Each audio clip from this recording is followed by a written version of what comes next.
You're standing in front of your closet right now. Or maybe you just rolled out of bed wearing that t-shirt with the mysterious stain you've decided not to investigate. Either way, you've just participated in one of the most consequential human behaviors in history. You got dressed. Sounds dramatic, I know. But here's the thing. The invention of clothing didn't just keep us warm. It rewired human civilization so fundamentally that almost nothing about modern life would exist without it. Not cities, not agriculture, not global migration, not even the concept of privacy or personal identity as we understand it today. And yet, we have absolutely no idea who invented it. No name, no date. Not even a decent artifact, because fabric disintegrates. What we're left with is forensic detective work involving parasites, bone needles, and one of the weirdest scientific papers you'll ever read about the evolutionary history of head lice versus body lice. The short answer to when humans invented clothing? Somewhere between 80,000 and 170,000 years ago, depending on which study you trust. The long answer? That's where this gets genuinely fascinating and a little bit gross. Because the invention itself is only half the story. What clothing did to us as a species, how it changed our biology, our brains, our social structures, and ultimately let us take over the entire planet. That's the part nobody talks about. Let's start with the problem. Here's why the history of clothing is so maddeningly difficult to pin down. Organic materials decompose. Leather, plant fibers, animal hides, all of it breaks down into absolutely nothing unless you get extremely lucky with preservation conditions. Desert, peat bog, otherwise it's gone. The oldest preserved garment we've ever found is a linen shirt from Egypt, about 5,000 years old. That sounds ancient until you realize modern humans have been around for roughly 300,000 years. We've got stone tools from 3.3 million years ago, cave paintings from 45,000 years ago, but actual clothing? The wardrobe of early humanity has been erased from the archaeological record almost entirely. So how do we figure out when it started? This is where scientists got creative. And by creative, I mean they started studying lice. A team of researchers, primarily from the University of Florida, had a genuinely bizarre idea. They knew that humans have two distinct types of lice: head lice, which live in hair, and body lice, which live specifically in clothing. Body lice cannot survive on bare skin. They need fabric. The folds, the seams, the warmth trapped in woven or stitched material, that's their entire ecological niche. At some point in evolutionary history, body lice diverged from head lice. They became a separate genetic population because a new habitat appeared: clothing. So the researchers sequenced the DNA of both lice species and worked backward using molecular clock techniques to estimate when that split happened. The result? Body lice evolved somewhere between 83,000 and 170,000 years ago. Let that sit for a second. A parasite that everyone hates, the thing that shuts down schools and makes parents panic, accidentally became one of the most important pieces of evidence in all of clothing history. The lice were there. They saw the whole thing. They moved in and never left. That's either poetic or horrifying. Probably both. Okay, so humans started wearing clothes sometime in the deep past. But why? The obvious answer is warmth. Except it's not that simple. Genetic evidence suggests clothing appeared before modern humans migrated out of Africa in significant numbers. Africa, especially the savanna and woodland regions where early Homo sapiens lived, isn't exactly the Arctic. So if it wasn't just about staying warm, what was it? Turns out there were probably half a dozen overlapping reasons, and they all mattered. Reason 1, insects. This is the one everyone in the comment section of every clothing history video immediately points out, and they're absolutely right. Mosquitoes, tsetse flies, horseflies, chiggers, ticks. Africa has some of the most aggressive biting insects on the planet, and many of them carry diseases that can kill you. Malaria, sleeping sickness, dengue. Wrapping your body, even loosely, in animal hide or woven plant fiber creates a barrier. Not perfect, but meaningful, especially at dawn and dusk when insects swarm.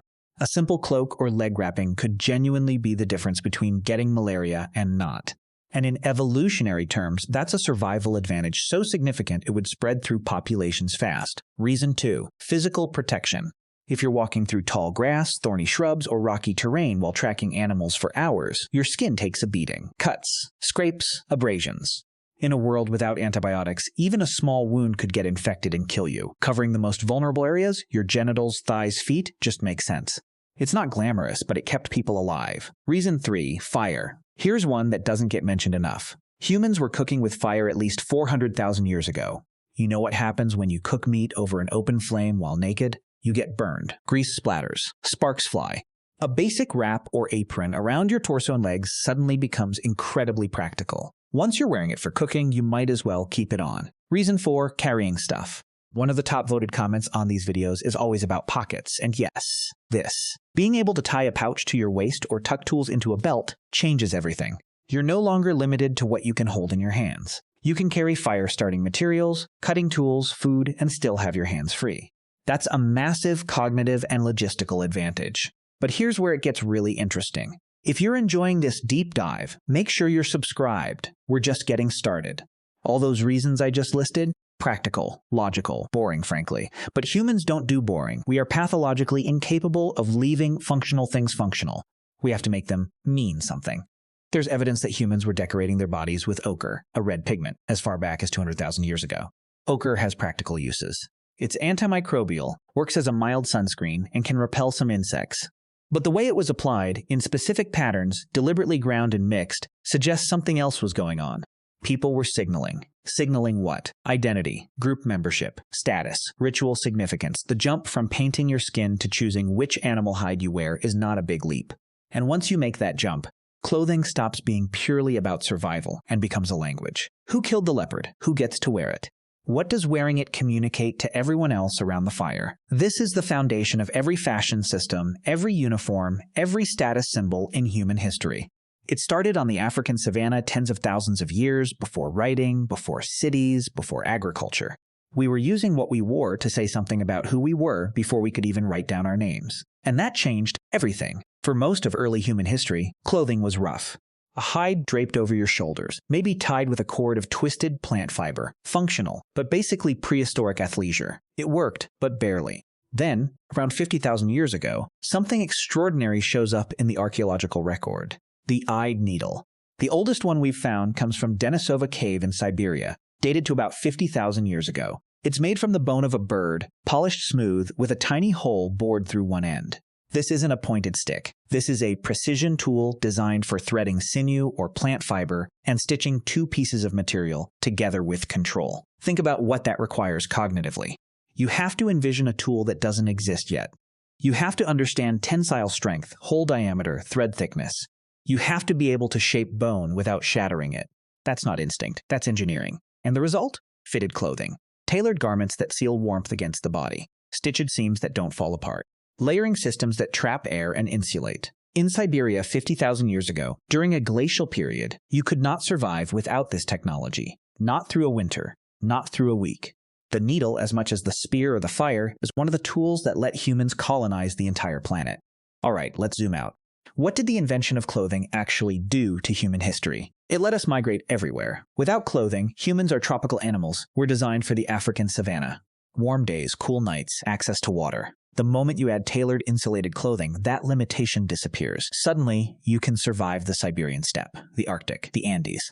Tierra del Fuego. Every environment on Earth except the deep ocean becomes accessible. Clothing is what let a species from equatorial Africa spread to every continent in less than 100,000 years. We didn't evolve thick fur, we built a second skin and carried it with us. It created the textile industry. Once humans figured out how to spin plant fibers into thread and weave thread into fabric, an entirely new economy appeared. Flax for linen, wool from sheep, cotton, silk.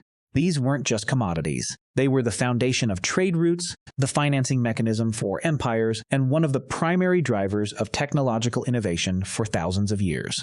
The Silk Road wasn't named after spices. It was named after fabric. It enabled social complexity. The moment clothing becomes a signal, you can create hierarchies without violence.